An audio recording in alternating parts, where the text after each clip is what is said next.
नमस्कार दोस्तों और स्वागत है आपका हमारे YouTube चैनल पे।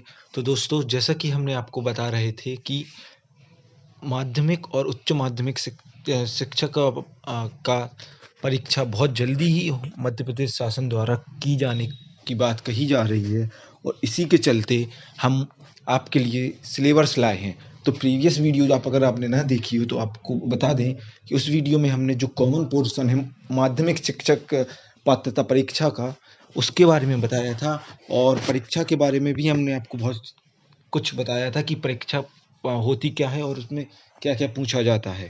तो जैसा कि हमने वो प्रीवियस वीडियो को रिकैप कर देते हैं और अगर डिटेल चाहिए तो आप उसको हमारी प्लेलिस्ट में या फिर हमारी वीडियोज़ में जाके देख सकते हैं। तो उस परीक्षा में 4 सेक्शन आते हैं जिसमें एक चाइल्ड डेवलपमेंट ऑफ पेडागोजी, एक इंग्लिश, एक हिंदी और एक सब्जेक्ट रिलेटेड रहेगा। सबके डिवीज़न अलग-अलग होते हैं। जैसे जो हमारा सीडीपी होती है वो 30 नंबर की आती है। इसी तरह जनरल इंग्लिश और जनरल हिंदी के भी 30-30 क्वेश्चन आते हैं और उसमें क्या आता है वो आप प्रीवियस वीडियो में देख लीजिएगा। यह वीडियो हमने डेडिकेटेडली मैथ के कंटेंट के लिए बनाई है कि मैथ में आपको क्या पूछा जाता है। क्योंकि कई अभ्यर्थी जो परीक्षा देने जाते हैं तो उनको यह पता नहीं रहता कि सिलेबस कितना आता है और कभी-कभी वो जितना ज़रूरी है उससे ज़्यादा टाइम गलत चीज़ों में वेस्ट करते हैं एज़ कम्पेयर टू जो चीज़ें ज़रूरी है उसमें करें। तो उसी को देखते हुए आइए देखते हैं। तो जैसा कि आप देख रहे हैं कि मैथ के सिलेबस में 60 प्रश्न आते हैं।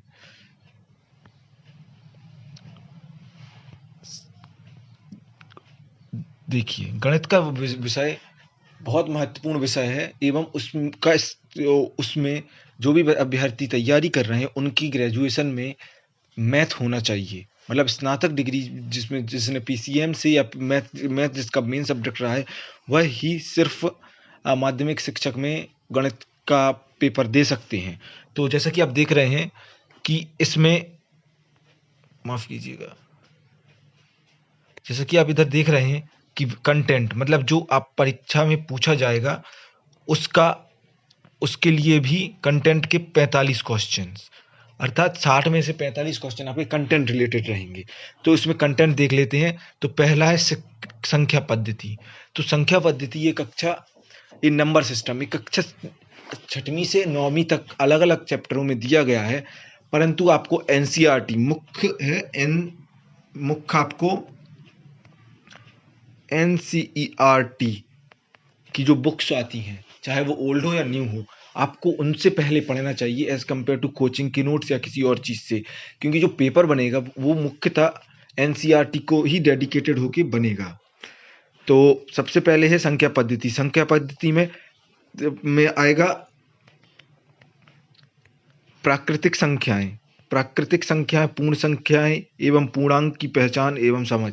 तो हमको जो भी पढ़ना है वो इस हिसाब से पढ़ना है कि वह माध्यमिक शिक्षा में क्या-क्या पूछा जाता है उसके हिसाब से। आपको ज़्यादा स्नातक और ज़्यादा डीप पढ़ने की ज़रूरत है, परंतु उसमें ज़्यादा समय देने की ज़रूरत नहीं है क्योंकि यह एक टॉपिक ही आपकी 10 से 20 क्लासेस ले सकता है।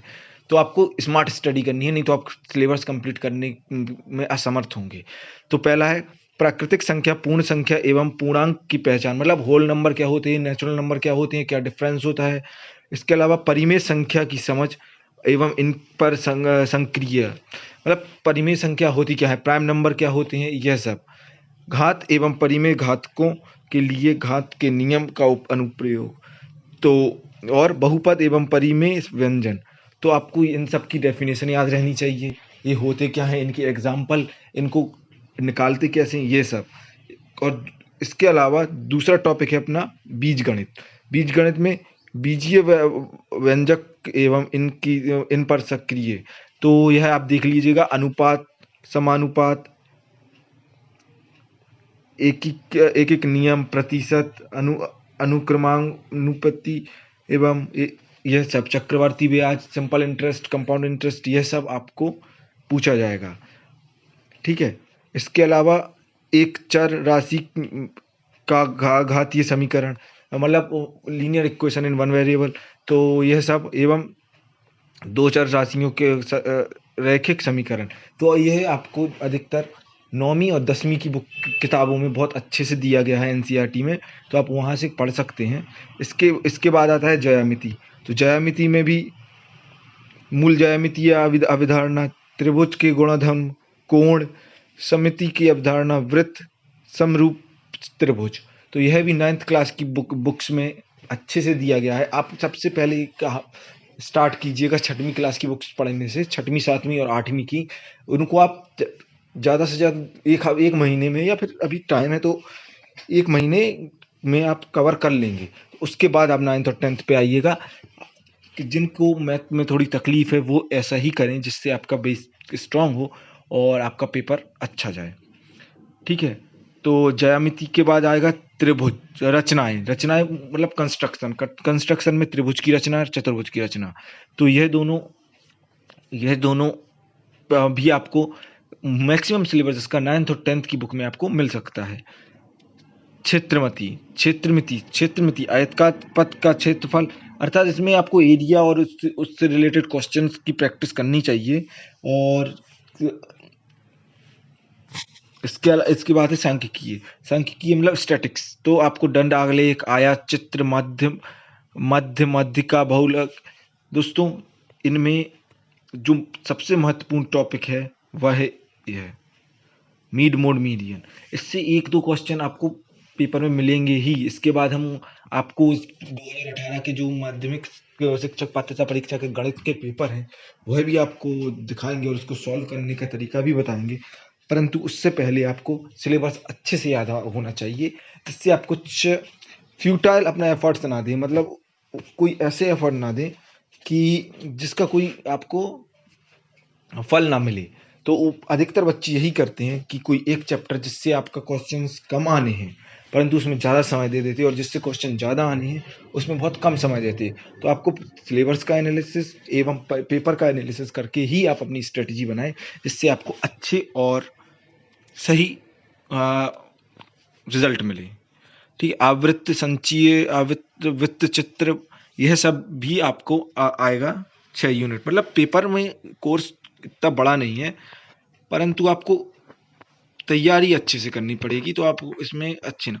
इसके अलावा 45 क्वेश्चन के अलावा आपको पेडागोजिकल इश्यूज, यह भी आपको अच्छे से आना चाहिए। आप अकेली एक सब्जेक्ट को देखकर, अर्थात मतलब अगर आप ये सोचें कि सिर्फ गणित करके आप पेपर में अच्छे नंबर स्कोर कर सकते हैं, तो आपको बस क्वालिफाई नहीं होना है। आपको 110 के आसपास, कम से कम 110 प्लस चाहिए ही चाहिए जब आपका कोई चांस बनेगा। और जनरल वाले अगर आप यूआर वाले हैं तो कम से कम 115 सेफ कैटेगरी में कहा जाएगा। +-2 हो सकता है, परंतु आपको 115 का लक्ष्य लेकर ही चलना पड़ेगा, नहीं तो आपका कोई चांस नहीं है। माफ़ कीजिएगा। इसलिए आपको तैयारी स्ट्रॉन्ग और फुल उससे करनी पड़ेगी कि कोई कमी ना रह जाए। तो अगर आप ये सोच रहे हैं कि आप हम ये बात कर रहे थे कि अगर आप सोचे कि गणित करके ही आप अच्छे नंबर लाएंगे, तो नहीं। आप यह हिसाब लगा सकते हैं कि अगर आप गणित अकेला करेंगे तो आप 45 नंबर में से 45 ला सकते हैं, परंतु अगर आप चाइल्ड डेवलपमेंट, बाल विकास एवं शिक्षा शास्त्र करेंगे तो 30 उसके और 15 मार्क्स इसके, अर्थात 45 मार्क्स इसके भी आ सकते हैं। और इससे कम मेहनत लगाने के बाद, और ये आपको दूसरे पेपर्स में भी सहयोग करेगा। इसलिए आपको पेडागोजिकल इश्यूज को बिल्कुल नज़रअंदाज ना करके इस पे भी ध्यान देना चाहिए। तो इसमें क्या क्या है, गणित शिक्षण द्वारा चिंतन एवं तर्क शक्ति का विकास।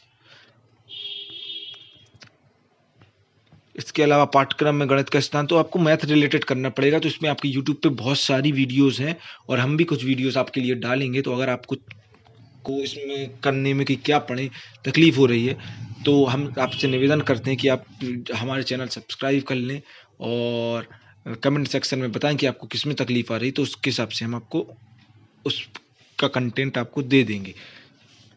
ठीक है, उसके बाद प्रभावी शिक्षण हेतु परिवेश आधारित उपयुक्त शैक्षणिक सहायक सामग्री का निर्माण एवं उसका उपयोग करने की क्षमता का विकास करना। तो आपको यह सब भी अच्छे से पढ़ना पड़ेगा। देखिए, आपने एक चीज़ नोटिस की होगी कि पेडागोजिकल इशू से आना 15 क्वेश्चन है, परंतु इसका पाठ्यक्रम में 4 पॉइंट है।